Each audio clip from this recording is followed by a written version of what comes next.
Bom dia, graça e paz. Tudo bem com vocês? Se tá tudo bem com você, tá ótimo. Se não tá tudo bem com você, vai melhorar, tá? Fica tranquilo que vai melhorar.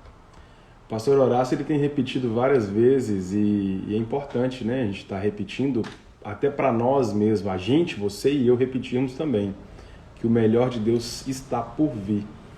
Isso é uma palavra não só de esperança, mas também é uma profecia sobre nós, né? E isso é maravilhoso. Então tá bem? Tá tudo bem? Joia, vai melhorar. Não tá? Vai melhorar também, tá? A gente às vezes fica querendo muito entender por que que isso está acontecendo, por que, ao invés de pensar no para quê, né? O pastor Marcinho falou isso já há alguns meses, numa das ministrações de domingo. E isso é bem interessante para a gente refletir, né? E falando em reflexão, nós temos trazido nos últimos dias ministrações vinculadas umas às outras de certa forma, né? Que é baseada no curso Maturidade Cristã, que nós oferecemos normalmente anualmente e tal, que acontecerá no ano que vem, se não me engano, iniciando em março, mas são ministrações que eu acho importante você saber, né? Se você acabou de chegar, não ouviu, não participou, não viu as ministrações anteriores, são ministrações que elas são vinculadas de certa forma, mas elas são independentes. Então, se você está vendo aí o título, né? Maturidade Cristã 7, mas não viu a Maturidade Cristã 1, 2, 3, 4, 5, 6, fique tranquilo. Pode participar agora aqui conosco, sem problema. Depois você volta a ver o 1, o 2, o 3, o 4, o 5 e o 6, que elas são interdependentes, tá bom? E hoje, Maturidade Cristã 7, eu quero conversar um pouquinho com você sobre o Espírito Santo. E Espírito Santo, o tema em si é muito comum de se ouvir, é muito comum de se ver, mas uma pergunta que eu acho interessante você e eu fazermos agora aqui você acha que dá para explicar de maneira satisfatória quem é o Espírito Santo? Se você fosse conversar com alguém, você conseguiria explicar com palavras quem é o Espírito Santo? Eu acho que você vai concordar comigo que não existem palavras suficientes para expressar de maneira satisfatória quem é o Espírito Santo e, enfim, porque ele é Deus e ele está além da nossa compreensão. E a gente tem, porém, algumas partes na Bíblia que a gente pode sim trazer para o nosso conhecimento, mas isso não pode, gente. E aí eu já faço um disclaimer aqui para você e eu pensarmos bem, né? O conhecimento, ele é muito bom, mas o conhecimento somente, ele é muito triste. O conhecimento sem a prática não tem valor, né? Eu falei aqui há alguns dias e vou repetir, se você, vamos supor que você goste de cozinhar, de fazer pratos diferentes, tá? Você vê uma receita maravilhosa e você vê os ingredientes, como que tem que ser feito, o que mistura com o que, qual a temperatura e tal, e você faz um estudo aprofundado disso, descobre porquê das coisas e vê por que a temperatura tem que ser essa, como é que tem que ser aquilo, e vê coisas, percebe coisas, e, enfim, vira fera naquele prato, naquela receita específica. Mas você nunca fez aquele prato, você nunca fez aquela receita. Tem valor o conhecimento como curiosidade, né? Tem valor aquele conhecimento você bater um papo numa roda de amigos, mas a prática, né, não deveria ser a verdadeira demonstração do conhecimento, vamos dizer assim, né? Aliás, eu não conheço ninguém que simplesmente queira entender das receitas sem querer praticá-las. Por que você e eu podemos pensar, na verdade nós não devemos pensar, mas acabamos que, né? A gente gosta de aprender das coisas, gosta de curiosidades, então a gente quer saber mais do Espírito Santo, saber mais da Bíblia, da palavra, sem, de fato, querer viver aquilo que a palavra nos ensina. E hoje, então, feito esse disclaimer, eu quero te dizer que é muito mais importante que você e eu sejamos cheios do Espírito Santo e desfrutemos de intimidade com Ele, do que estudá-lo, do que estudar aquilo que a palavra diz sobre Ele. Tá? Então, aqui nós não estamos reunidos hoje para explicar ou entender de uma maneira top de linha quem é o Espírito Santo, mas pelo contrário, por ver e ouvir um pouco do que a Bíblia diz sobre Ele, que nós, você e eu, possamos adorá-lo, buscar um relacionamento mais íntimo com Ele. Tudo bem? Beleza? Tamo junto aí? Então, dito isso, né, a gente pode então pegar na palavra de Deus algumas partes que eu considero interessantes para a gente entender um pouco melhor o que a Bíblia diz sobre o Espírito Santo. E também, gente, durante essa conversa nossa, esse nosso bate-papo, que nós, você e eu, possamos também ir refletindo como é que está a nossa intimidade, como é que está o nosso relacionamento com o Espírito Santo. Então, a primeira coisa que a gente pode pensar aqui é o Espírito Santo, assim como Deus Pai, assim como Jesus, existe eternamente. Desde o princípio ele já existia. Ele também é chamado de terceira pessoa da Trindade, né? Pai, como é que é? Deus Pai, Deus Filho e Deus Espírito Santo. É chamado de terceira pessoa da Trindade, não porque ele seja pior ou melhor, mas é simplesmente uma ordem que foi criada. Talvez por causa da ordem com a qual Deus foi se revelando, né? Se a gente pega do Velho Testamento, lá do Gênesis e tudo, a palavra de Deus vai revelando, primeiro Deus Pai, depois Jesus Cristo, e a revelação do Espírito Santo vem em seguida. Apesar de a gente ter também vários relatos, vários textos falando sobre o Espírito Santo no Velho Testamento. Mas vamos lá, falando de Velho Testamento, se você está com a sua Bíblia aí, já deixa ela preparada, que tem bastante textos para a gente pensar. Tá? O primeiro deles está em Gênesis 1, que é o primeiro relato do Espírito Santo. Então você vê que é uma pessoa que já existe eternamente. Então o que está lá escrito em Gênesis 1, no versículo 1 e 2? No princípio criou Deus os céus e a terra. A terra, porém, estava sem forma e vazia. Havia trevas sobre a face do abismo e quem? O Espírito de Deus pairava sobre as águas. Então, quando a gente fala do Espírito Santo, como eu disse, a gente está falando da Trindade, né? Existem algumas explicações para você e eu entendermos o seguinte: Deus Pai, Deus Filho e Deus Espírito Santo são três pessoas distintas, mas são um único Deus. E aí existe exemplo, por exemplo, o ovo, ele é casca, ele é clara e ele é gema. A água tem o estado sólido, o estado líquido e o estado gasoso. E apesar de serem exemplos assim, simplistas demais, né, para a gente tentar entender essa relação da Trindade, eu nem gosto muito desses exemplos, mas sabe o que eu acho interessante? É que não dá para entender de maneira humana, vamos dizer assim. Não dá para entender simplesmente a lógica humana. Então a gente crê, porque a gente decidiu crer. Pelo menos é assim que eu faço. Aquilo que está escrito na palavra e eu não consigo compreender de uma maneira humana, eu paro e penso assim, peraí, está escrito aqui? Então eu decido crer. É assim que deve ser, né?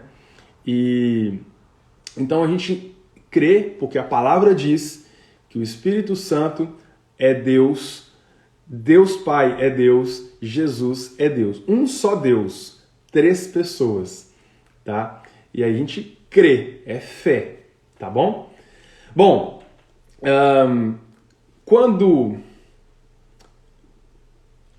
ou melhor, antes disso, para a gente só pegar um texto bíblico para falar sobre isso que eu acabei de dizer. Se você tiver com sua Bíblia aberta, já vão lá para o Evangelho de João, no capítulo 14, lá no versículo 9 e 10, Jesus fala: Disse-lhe Jesus: Filipe, há tanto tempo estou convosco que não tens me conhecido? Quem me vê, a mim vê o Pai. Então Jesus já estava falando com o Filipe: Filipe, você não está entendendo. Você quer ver o Pai? Olha para mim. Porque eu estou no Pai, o Pai está em mim, nós somos um.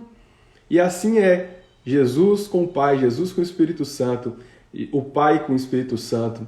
Eles são um Deus. E isso é maravilhoso, isso é pela fé que nós cremos. Então, continuando. Como dizes tu, mostra-nos o Pai? Não crês que eu estou no Pai e o Pai está em mim? As palavras que eu vos digo, não as digo por mim mesmo, mas o Pai que permanece em mim faz as suas obras. Né? Então, se a gente pode entender que é uma trindade, são 3 pessoas, mas um só Deus. E a outra coisa importante que a gente não para pensar, talvez você já soubesse, mas a gente não para pensar. O Espírito Santo é uma pessoa. Ele não é um poder, uma força mística, uma força cósmica, uma energia. Ele não é algo que a gente pode controlar ou usar, porque também a gente tem esse triste conceito, né, de que não, o Espírito Santo eu vou usar como bússola. Eu vou usar o Espírito Santo como aquele que vai me dar um toquezinho ali quando eu estiver fazendo algo que não seja tão bom assim, mas eu vou fazer o que eu quero e aí ele vai me dando a dica, olha, melhor você fazer isso, tipo um coach. O Espírito Santo não é nada disso. O Espírito Santo é uma pessoa. Ele é Deus. Se ele é Deus, ele é Deus. É nós quem nos submetemos a ele. Né? Então você já entendeu que ele é uma pessoa. E ele também é Deus. Porque tem gente também que não acha que o Espírito Santo seja Deus. Acha que seja uma expressão de Deus ou algo que Deus entregou pra gente usar e, enfim, pra gente ser mais sobre-humano. Não, gente. O Espírito Santo é Deus. Ele não é nem menor e nem diferente do que o Pai e o Filho. Inclusive, se você for olhar na Bíblia, você vai ver em muitos momentos a palavra de Deus falando de Espírito Santo num momento, depois falando de Deus em outro, como se referindo à mesma pessoa. 2 textos aqui para a gente exemplificar, pode ser? O primeiro deles está lá em Atos 5, versículo 3 e 4. Atos 5, versículo 3 e 4. Então perguntou Pedro, Ananias, como você permitiu que Satanás enchesse seu coração? Mas só uma pausa aqui, isso aí lá logo no início da igreja primitiva, algumas pessoas estavam vendendo seus pertences, entregando aos pés dos apóstolos para que fosse distribuído aqueles bens, para que nada faltasse a ninguém. E um casal resolveu falar assim, nós vamos vender a propriedade e vamos dar só uma parte desse valor, só que nós vamos falar que a gente está dando tudo. Então o problema não era ter dado só uma parte, era direito deles, a casa era deles. O problema era ter mentido ao Espírito Santo. E aí, voltando agora ao texto. Ananias, como você permitiu que Satanás enchesse o seu coração ao ponto de você mentir ao Espírito Santo e guardar para si uma parte do dinheiro que recebeste pela propriedade? Ela não lhe pertencia? E depois de vendido, o dinheiro estava em seu poder? O que levou você a pensar em fazer tal coisa? E agora vem, você não mentiu aos homens, mas sim a Deus, certo? Então, ao ponto de mentir ao Espírito Santo, você não mentiu aos homens, mentiu a Deus. Outro versículo para exemplificar, né, essa troca de nomes para falar da mesma pessoa, que é Deus. 2 Coríntios 3,17 diz, ora, o Senhor é Espírito, e onde está o Espírito do Senhor, aí há liberdade. Então, o Senhor, Deus, é Espírito, Deus, né? Então, para de tentar entender como se fossem 3 deuses ou 3 divindades. Não, é um Deus, é o Deus, o único Deus. Nós somos monoteístas, cremos em um Deus e somente um. Mas é um Deus maravilhoso que tem 3 pessoas que fazem parte desse Deus. É algo muito louco de entender com o nosso cérebro humano. Mas vamos continuar. O Espírito Santo é eterno, a gente já falou sobre isso, e habita nos santos, habita naquele que nasceu de novo. Isso, para mim, é algo que é maravilhoso. Porque como que eu posso entender que ele é Deus que Ele é eterno, que Ele é, sabe, Deus e habita em mim, porque eu sou santo e separado, porque eu fui escolhido por Deus, escolhido e aceitei e recebi essa graça bendita. E hoje o Espírito Santo, Deus, habita em mim. Né? E vamos lá para a Bíblia. Né? Nada melhor do que a palavra de Deus para exemplificar a palavra de Deus. Abre 1 Coríntios 6,19. 1 Coríntios 6,19 diz: acaso não sabem que o corpo de vocês é santuário do Espírito Santo que habita em vocês, que lhes foi dado por Deus e que vocês não são de si mesmos? Gente, o fato do Espírito Santo, desse ser santo, habitar em nós, faz do nosso corpo um santuário sagrado. Então, se você que tem toda uma reverência quando você entra no dito templo, naquele prédio, naquela construção chamada de igreja, né, com I minúsculo, tem toda a reverência e tal, entenda que você é o templo, que você é o santuário sagrado. A sua referência tem que ser consigo, com o seu corpo. Então o nosso corpo ele não é mais a fonte de pecado ou abrigo da carne pecaminosa, agora ele é templo do Espírito Santo. E se a gente entende isso, a gente começa, primeiro, a entender a gravidade no sentido de importância das coisas e para de ficar com... Eu pensei em mimimi aqui, a palavra, mas talvez não seja mais adequada. Então pensa assim, vamos pensar uma palavra melhor do que mimimi? Para de ficar com muita coisa com o templo, porque a palavra de Deus já diz que Deus não habita em templos construídos por mãos humanas. Ele escolheu a você e a mim. Ele nos escolheu para habitar em nós. O Espírito Santo habita nos filhos de Deus, habita naqueles que nasceram de novo, nos regenerados.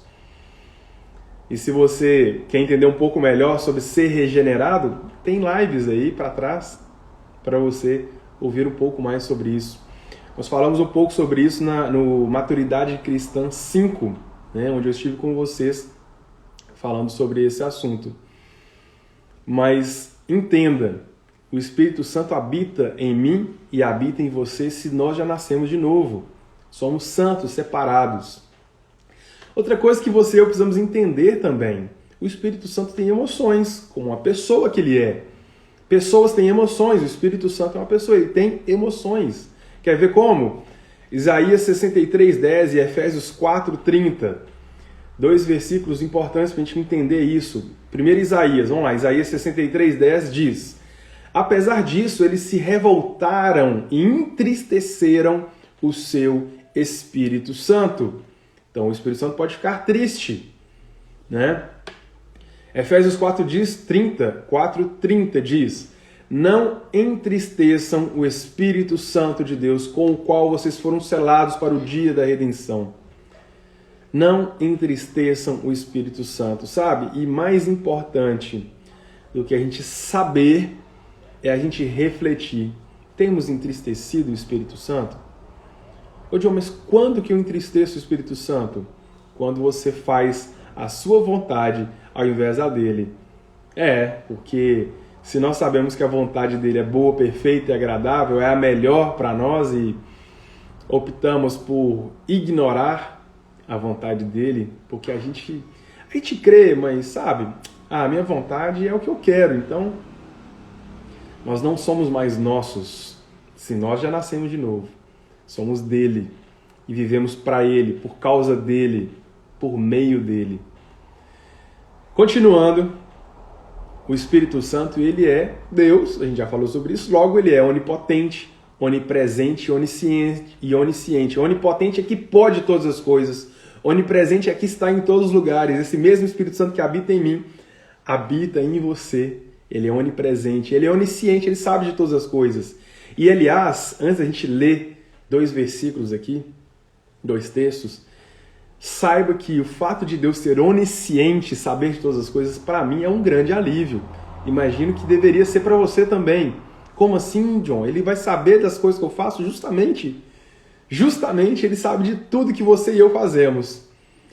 E ele não está aqui para nos condenar, porque nós já estávamos condenados. Ele está aqui para nos salvar, para nos libertar. Condenados de quê? Nos salvar de quê? Do pecado. Nos salvar da incredulidade.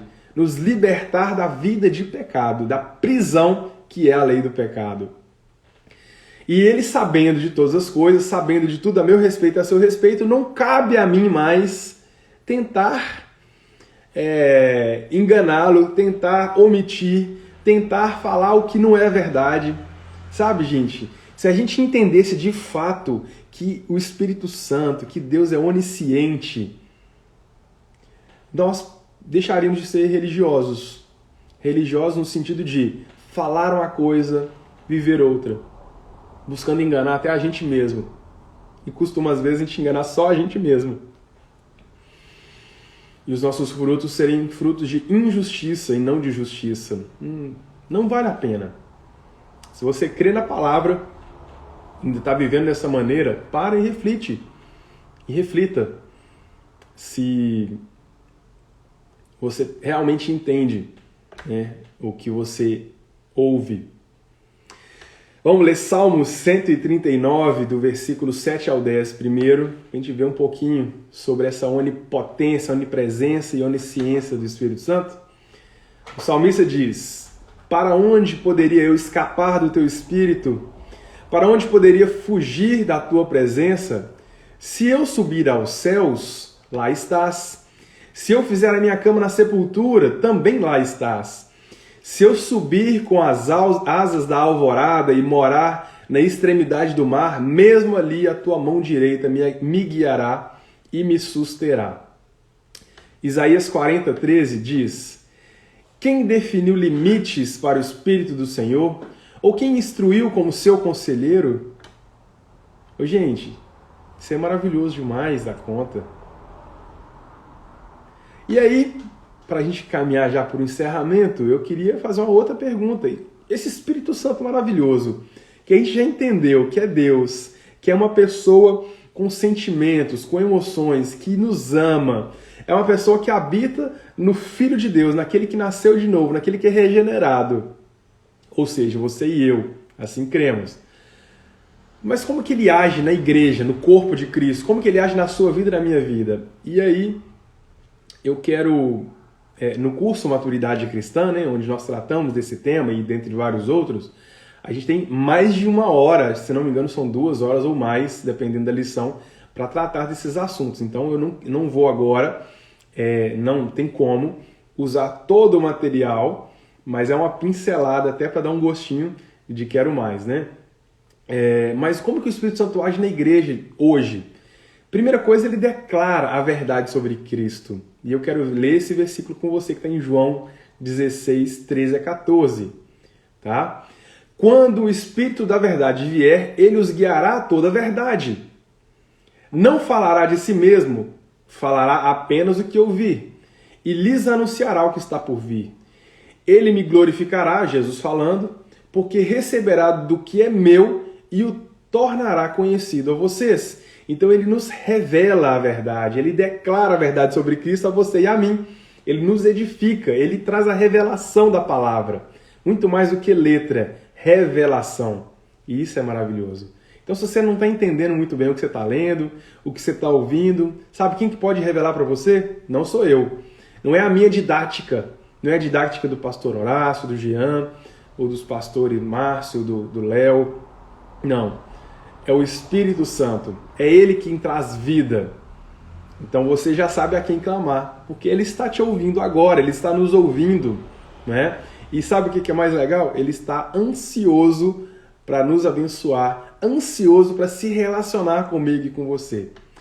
Mais uma outra coisa que o Espírito Santo faz agindo na vida da igreja, ele reveste do poder necessário à proclamação do Evangelho. Sabe assim, pessoa tímida demais para falar, tipo eu, né? Não sei se você sabe, eu estou aqui na frente de uma câmera, na verdade 2 câmeras, né? Instagram e YouTube, falando, e não estou tímido agora, mas você não me conhecia antes. Você não sabe o que foi trabalhado na minha vida para eu estar aqui hoje com você, tá? Então, saiba que o Espírito Santo nos reveste de poder para que nós venhamos a proclamar o Evangelho. E também saiba que proclamar o Evangelho não é sentar na frente de uma câmera e falar do amor de Deus. Isso faz parte também. Mas é você, com a sua vida, falando às pessoas ao seu redor. Muitas vezes sem ter que falar. Aliás, se você tiver que falar, mas não tiver uma vida condizente, você já não está entendendo muito bem como é que o Evangelho funciona. Mas a nossa vida, ela tem que ser o verdadeiro testemunho. E aí o falar é consequência. A pessoa vai ver a sua vida e vai perguntar para você, provavelmente, cara, poxa, eu vi isso aqui que eu achei tão legal, eu queria ser assim também. Como é que você faz? Aí, meu amigo, a minha amiga, você vai estar com a faca e o queijo na mão para falar da sua experiência maravilhosa com o Espírito Santo. Bom, o Espírito Santo ele derrama o amor de Deus nos nossos corações, está lá em Romanos 5,5. E a esperança não nos decepciona, porque Deus derramou seu amor em nossos corações por meio do Espírito Santo que Ele nos concedeu. Então o amor de Deus já está derramado nos nossos corações. E derramado nos nossos corações para que nós também venhamos a transbordar deste amor para o próximo, não é? Você já sabia também que o Espírito Santo intercede por mim e por você. Porque muitas vezes a gente não sabe como orar. Mas o próprio Espírito Santo intercede por mim e por você com gemidos inexprimíveis. Aquele que sonda o coração e conhece as intenções do Espírito. Porque ele intercede pelos santos de acordo com a vontade de Deus. É uma coisa que você e eu precisamos orar. Aprender, quer dizer, a orar de acordo com a vontade de Deus. E aí às vezes a gente não consegue, às vezes a gente não sabe, às vezes a gente não está naquela percepção bacana. Sabe quem que ora por você? O Espírito Santo. Está lá em Romanos 8, 26 e 27. O Espírito Santo concede a manifestação dos dons para o ministério, né? Então, nós podemos sim buscar os dons, mas quem os concede é o Espírito Santo. Para o bem da vida da igreja. Não é o dom para você aparecer, para você ter status, qualquer coisa, não. É o dom para a vida da igreja, para o coletivo, para o corpo de Cristo. Ele também fortalece o meu e o seu interior. É Ele que nos dá força. Ele possibilita os frutos necessários para uma vida santa. Sabe da timidez que eu falei? Sabe que eu falei também sobre a vida prática, não só falada, mas vivida? É o Espírito Santo que nos possibilita os frutos, as consequências, as características necessárias de uma vida santa. Está lá em Gálatas 5, 22 e 23. Eu quero ler com você. Mas o fruto do Espírito é amor, alegria, paz, paciência, amabilidade, bondade, fidelidade, mansidão e domínio próprio. Contra estas coisas não há lei. Se você acha que está faltando paciência, saiba que a paciência já existe em você, porque o Espírito Santo habita em você. Se você acha que está faltando amor, poxa, eu não consigo amar, saiba que o Espírito Santo que habita em você já derramou o amor sobre você. Se você acha que está faltando domínio próprio, eu não consigo me segurar, eu estou precisando muito disso, saiba que o Espírito Santo já derramou sobre você o domínio próprio e que você é sim capaz de fazê-lo, de agir da maneira correta por causa do Espírito Santo que habita em você. Aliás, eu posso dizer mais, que a gente só pode hoje amar, a gente só pode hoje ter a verdadeira paciência, a verdadeira alegria, a verdadeira bondade, fidelidade, mansidão e domínio próprio, porque o Espírito Santo habita em mim e em você. Porque se não habita, a gente pode até tentar. A gente pode até se controlar no exterior, mas o interior tá... E o Espírito Santo, ele traz para mim e para você tudo o necessário para uma vida verdadeiramente cristã. Uma vida cheia, não só das bênçãos, mas cheia do relacionamento com esse Deus maravilhoso que nos ama, que quer que nós sejamos cada vez mais maduros.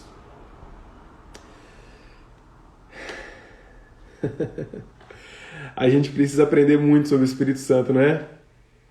Mas principalmente precisamos viver. Fomos chamados para conhecê-lo também, mas não apenas de ouvir falar. Fomos chamados para conhecê-lo, de nos relacionar com ele. Porque ele habita em mim e em você para nós nos relacionarmos. Ele é muito mais do que o nosso guia, do que o nosso protetor, do que o nosso intercessor. Ele é o nosso amigo. Para pensar nisso, gente. E aí, eu estava numa conferência da comunidade há alguns anos, eu já não lembro quantos anos são, em Águas de Lindóia, foi em 2000, não lembro. E o pastor Ebi Uber foi um dos convidados para estar ministrando, e ele falou sobre o Espírito Santo, e eu fiquei vendo, e eu refletindo, eu quero compartilhar com você. Ele falou de quando ele está viajando com um amigo. Imagina você e um amigo seu viajando de carro, 6 horas de viagem, e aí esse amigo e você não conversam.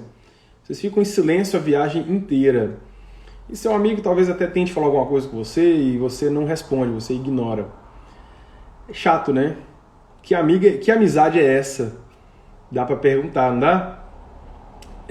E aí o Abe trouxe a seguinte fala. Bom, quando você está sozinho, você não está sozinho, está você e o Espírito Santo. Por que você ignora ele? Imagina você viajar 6 horas, por exemplo, de carro com o Espírito Santo, seu amigo, e você o ignora. Cara, que amizade é essa? Não podemos agir dessa maneira, não pode ser assim. O Espírito Santo, ele é Deus, ele é uma pessoa, ele nos ama, ele habita em nós, mas ele quer se relacionar conosco. Ele quer nos ouvir e ser ouvido por nós. Que o Senhor traga a você e a mim a revelação de sua palavra e que por meio da palavra de Deus, você e eu possamos viver a vida que esse nosso Paizinho querido nos proporciona, uma vida santa, irrepreensível, cheia da presença de Deus para a glória de Deus. Que isso é outra coisa importante, se você ainda não entendeu, precisa entender. Nada disso é para você e eu virarmos super-homens e super-mulheres, não. É para a glória de Deus. É para que você e eu sejamos usados para glorificar o nosso Deus. É para que nós sejamos cada vez mais cheios dele e alcançarmos mais pessoas para experimentar também dessa bênção maravilhosa. Amém?